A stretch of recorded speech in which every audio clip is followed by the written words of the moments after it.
Bonjour à tous. Dès lundi, il faudra donc choisir en dehors de notre foyer. Nous ne pourrons avoir des contacts rapprochés qu'avec une seule personne. Ça porte déjà un nom, la bulle de 1. Mais comment choisir? Comment allez-vous vous organiser? Reportage Simon Brême, Alison Delpierre. Céline a été un peu catastrophée en apprenant que sa bulle allait être réduite à une personne en dehors de son foyer. C'est super dur parce que probablement que je ne choisirai pas la même personne que mon compagnon. Alors est-ce qu'elle peut venir ici? Est-ce qu'elle ne vient pas ici? Est-ce que je dois la voir à l'extérieur? Il n'y a plus de resto, il n'y a plus de café, donc on se voit en rue. Enfin, tout ça est un peu bizarre quand même. C'est pas très humain, on va dire. Et puis, comment choisir cette fameuse personne? Ce que je vais faire, c'est que je ne choisirai pas cette personne, vraiment. Je vais continuer à rester masquée le plus possible. Je vais limiter mes contacts à ma famille, évidemment, mon foyer.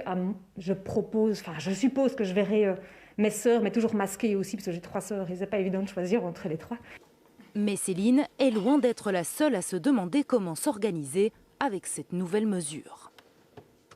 C'est embêtant pour nous, une personne, moi j'ai 2 sœurs et un frère, je fais quoi? Je choisis entre.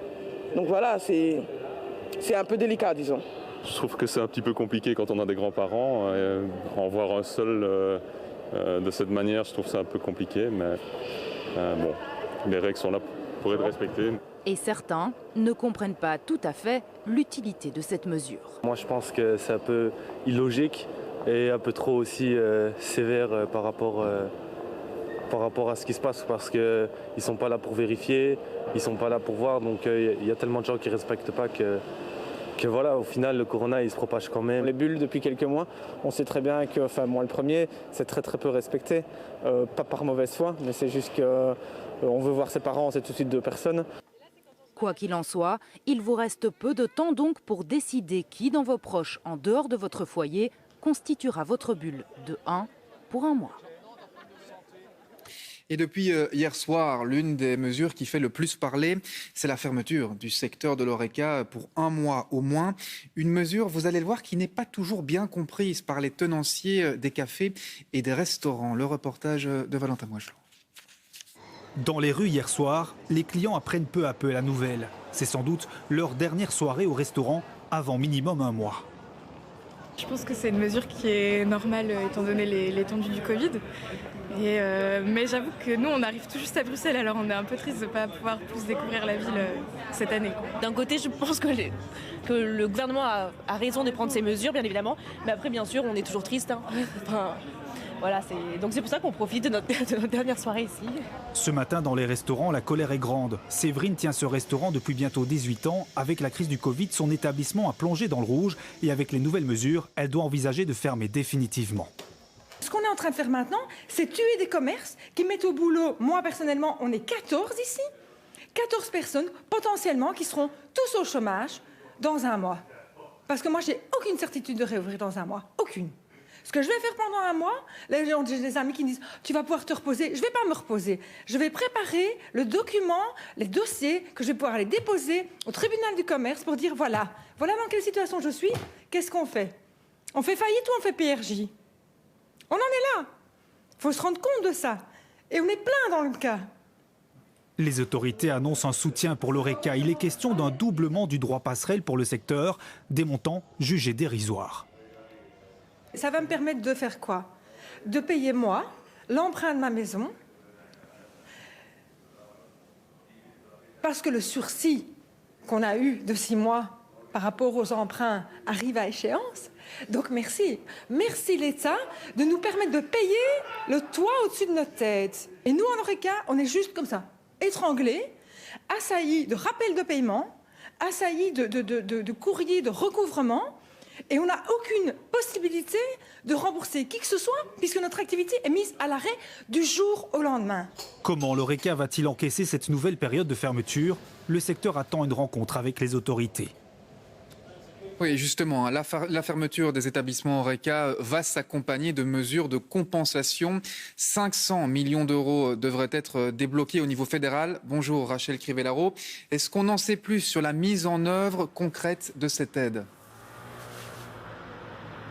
Oui, alors il y a eu un accord donc au sein du gouvernement fédéral pour venir en aide à ce secteur sinistré par les mesures anti-Covid qui ont été décidées hier par le comité de concertation. Ces aides, elles vont concerner évidemment le secteur HoReCa, mais au sens large. Il faut également y impliquer les hôtels et également les forains, ainsi que le secteur événementiel. Eh bien, tous ces secteurs vont effectivement bénéficier d'un prolongement du droit passerelle. Vous savez, c'est cette indemnité que l'on donne pour pallier l'absence de revenus. Cette indemnité passerelle, elle est donc prolongée jusqu'au 31 décembre et puis surtout, elle sera doublée. Alors ces secteurs, ils vont également bénéficier d'une exonération des cotisations sociales pendant au moins un trimestre. Et on insiste ici, il s'agit bien d'exonération et non pas de report. Enfin, l'État devrait intervenir également dans le paiement des primes de fin d'année. À noter également, et ça c'est valable pour tous les indépendants, la prolongation d'un revenu minimum garanti pour tous les indépendants qui reprendront des activités après une interruption due à des mesures anti-Covid. Alors concernant le secteur HoReCa, certaines estimations disent que toutes ces aides devraient représenter une aide de 6 000 à 7 000 euros par établissement. Vous l'avez dit, pour le gouvernement fédéral, c'est un coût de 500 millions d'euros qui est budgété. Toutes ces mesures, eh bien, elles vont être présentées officiellement au secteur concerné demain lors d'une conférence de presse. Rachel, voici donc pour les mesures fédérales. Il y en aura aussi sur le plan régional cette fois. Allez, en principe, oui. Vous savez qu'à Bruxelles, la région a décidé de débloquer 3 000 euros pour les bars et les cafés qui ont dû fermer leurs portes suite aux décisions prises par les autorités bruxelloises en début de semaine. Il est question d'élargir ces indemnités, cette aide également aux restaurants.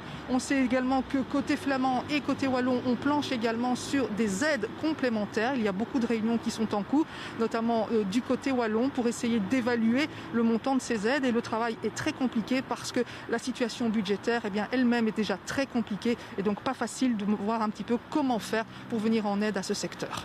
Merci beaucoup Rachel pour ces explications en direct. Une question à présent, comment les Belges réagissent-ils à l'annonce de ces nouvelles mesures ? On le sait, la réussite de la stratégie des autorités dépendra de l'adhésion de la population. Et vous allez le voir avec Thomas Deschamps, ce ne sera pas forcément simple. Regardez. Comme des millions de Belges, Annie a suivi en direct hier soir la conférence de presse et les explications qui ont suivi dans les médias. Mais après 14 conseils nationaux de sécurité et 2 comités de concertation, l'incompréhension finit parfois par s'installer. Je l'ai suivi en direct. Je n'ai pas tout compris. On ne sait plus vraiment sur quel pied danser au final. Donc nous on veut bien suivre, on veut bien faire tout ce qu'on nous demande de faire, ça c'est pas un souci. Mais si eux-mêmes ils n'arrêtent pas de changer, c'est difficile. Une enquête menée récemment par Sciences Anno confirme malheureusement ce sentiment. En 6 mois, le pourcentage de personnes qui déclarent comprendre les mesures gouvernementales a diminué de près de 30%, passant de 86 à 58%. Une lassitude qui fait que chacun a aujourd'hui sa petite bête noire, une règle qu'il trouve plus difficile à respecter que d'autres. Le port du masque. Ça, le port du masque, c'est quelque chose que je ne supporte pas. Je le mets parce qu'il faut le mettre, mais si on n'était pas obligé, je ne le mettrais pas. Et la limitation des bulles, par exemple, c'est assez compliqué de respecter le nombre. Et d'office, j'ai dépassé le télétravail. Moi, je suis en télétravail depuis le 16 mars. Donc, je vois mes collègues presque plus, en fait. Soit par vidéoconférence ou de temps en temps, une ou l'autre par semaine. Mais c'est compliqué, oui. Résultat, les Belges seraient de moins en moins enclins à respecter toutes les recommandations. 23% d'entre eux laisseraient parfois tomber les mesures d'hygiène, 41% la distanciation sociale et 17% ne resteraient pas forcément chez eux lorsqu'ils tombent malades. Pire, tous ces chiffres sont en augmentation. Alors que ces règles de base restent la meilleure protection face au virus. Il faut le subir, rien à faire. C'est rien faire d'autre. C'est la seule solution pour sortir du virus, c'est de respecter les mesures qui sont données. C'est tout, rien à faire. Seule bonne nouvelle, le respect du port du masque est lui en augmentation et 9 personnes sur 10 déclarent se mettre immédiatement en quarantaine sur demande du tracing. Ce qui signifie tout de même qu'une sur 10 ne le ferait pas forcément. Hier, certaines auront un impact sur les marchés. Il sera désormais interdit d'y manger et d'y boire. Le nombre de personnes présentes va également être limité. Mais vous allez le voir, pas mal d'incertitudes demeurent. Reportage à Namur, Alexis Gonzalez. Manger son sandwich ou déguster un pain saucisse, des gestes qui ne seront plus autorisés. Une mesure restrictive, mais surtout très floue pour les vendeurs ambulants. On recommence encore dans le même cinéma comme le premier confinement, monsieur. On est sur Namur aujourd'hui, on voit, il y a en sens, il y a en autre, les gens ont leur masque. Qu'est-ce que ça change? Nous, sur le marché, on a toujours imposé le masque. Et on est dur avec ça. Même les marchands le disent aux clients. Il y a du gel aux échoppes, il y a de tout.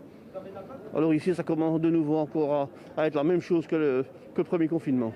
Si les marchés aux puces de Noël et les brocantes sont interdits, les marchés et les foires de petite envergure restent ouverts si l'affluence ne dépasse pas 200 personnes. À Namur, avec plus de 100 exposants, il va falloir tout réorganiser. Il faut voir aussi comment ces 200 sont comptés. Est-ce que c'est sur l'ensemble du marché? Est-ce que c'est sur une rue par rue dans le marché? Donc il faut vraiment avoir des précisions. On reste encore dans le flou, mais vraiment notre volonté à Namur est de maintenir les marchés, bien sûr. Rester ouvert, c'est une bonne nouvelle, mais le public viendra-t-il avec des mesures plus restrictives? Cette dame a déjà du mal à respecter les règles actuelles. Pour les personnes âgées et tout ça, c'est déjà qu'on nous a choisi déménager et tout.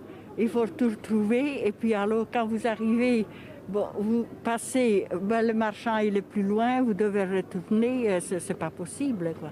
Du côté des commerçants, on craint une nouvelle diminution de la clientèle. On n'est même pas encore remis exactement de ce qu'on a vécu pendant le confinement il y a quelques mois.